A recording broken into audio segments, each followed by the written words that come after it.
Mr. Speaker, I join my fellow parliamentarians in congratulating you in your election and appointment as Speaker of the House. Mr. Speaker, sir, I rise to respond to the question raised by Honorable Inosi Kurindani. Mr. Speaker, it is of no surprise and indeed predictable that the Honorable Member and indeed opposition usually uses 2006 as its baseline. The Honorable Member also uses 2016, knowing full well that it was the year that Category 5 storm, Cyclone Winston, hit Fiji.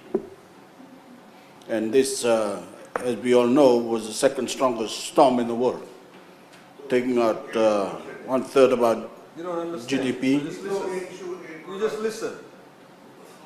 Taking out 1/3 of our GDP and killing 40 for our people.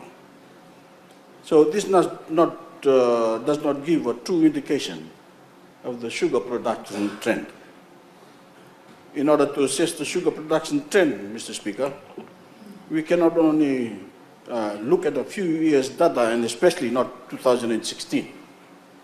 Various factors need to be considered, including decades and decades of data, to see what has affected our sugar production.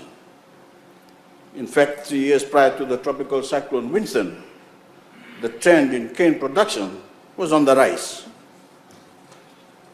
Mr. Speaker, I am not sure whether the Honourable Member knows what TCT stands for. It is a ton of cane and tons of sugar, which is in the ratio of tons of cane that is required to make the tons of sugar. We have seen improvements in that. We require lesser tonnage of cane to produce more sugar. In other words, there is less wastage, greater efficiency, and more for the farmers.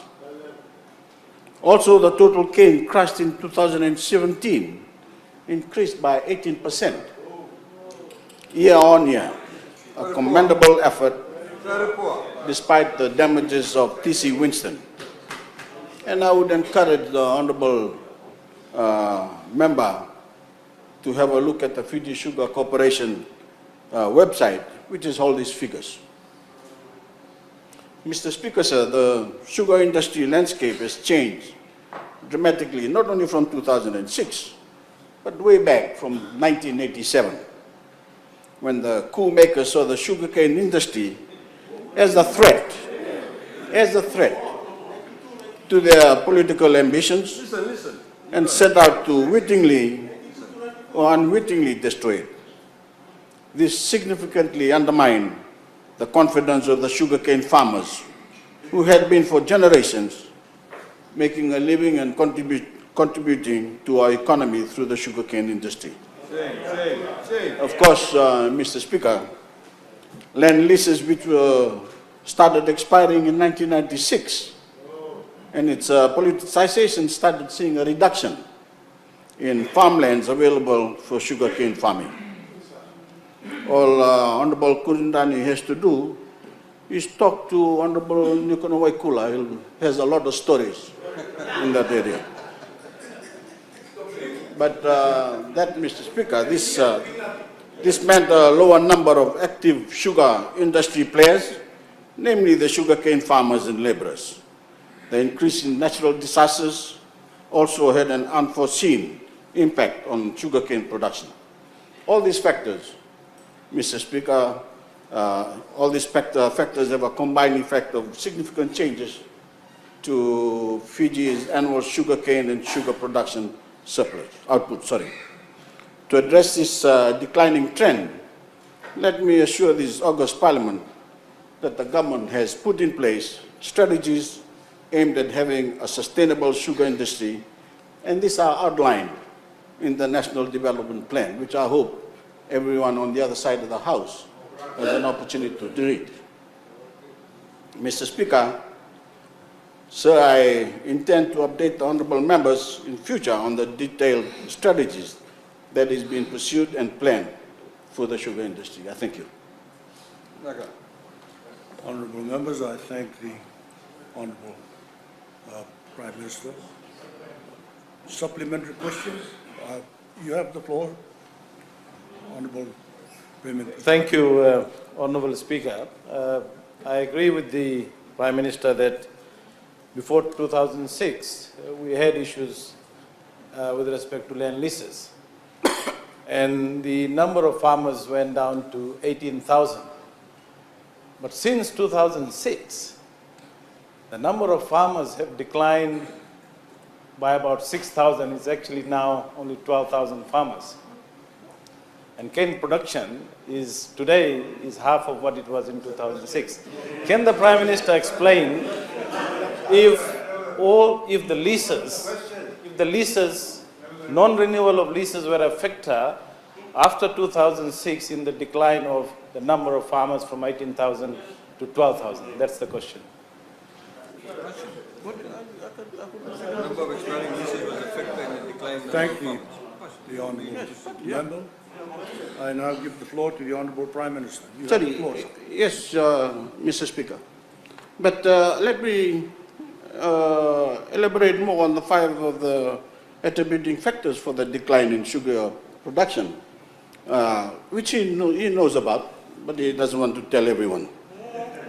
First, the land lease issues. The land lease issues continue to be a major challenge for the sugar industry.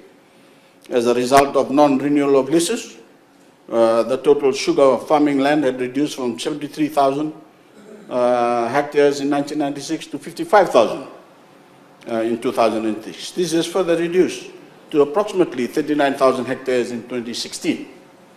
Many would argue that some members of the other side of the House had contributed to this, as I mentioned before. Mr. Speaker, the second attributing factor relates to the reduction in the number of active sugarcane farmers. From 1997 to 2017, the number of active sugarcane farmers reduced from 20,000 to 11,000. From the 8,000 farmers who left the industry, 5,000 farmers had during the period 1996 to 2006, or approximately 58%. And of course, we had aging farmers. Another attributing factor is that majority of the sugarcane farmers have aged and retired. Currently, 79% of our farmers are above the age of 50 years. And majority of the current generations have moved on to find employment in other sectors, thanks to the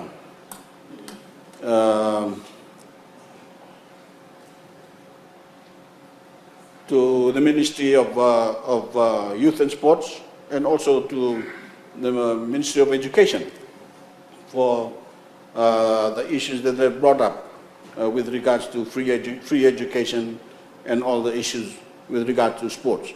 But in the shortage of labor, Mr. Speaker, sir, the fourth attributing factor relates to the shortage of labor, particularly cane cutters, which have reduced from 15,000 in 2006 to 7,000 in 2017. And the last 9 years of consecutive economic growth have resulted in better opportunities in other sectors that have reduced the available labor pool in the sugar industry. And of course, natural disaster, as I've explained, Mr. Speaker, the fifth and final attributing factor that I would like to share today relates to the negative impact of natural disasters in the sugar industry.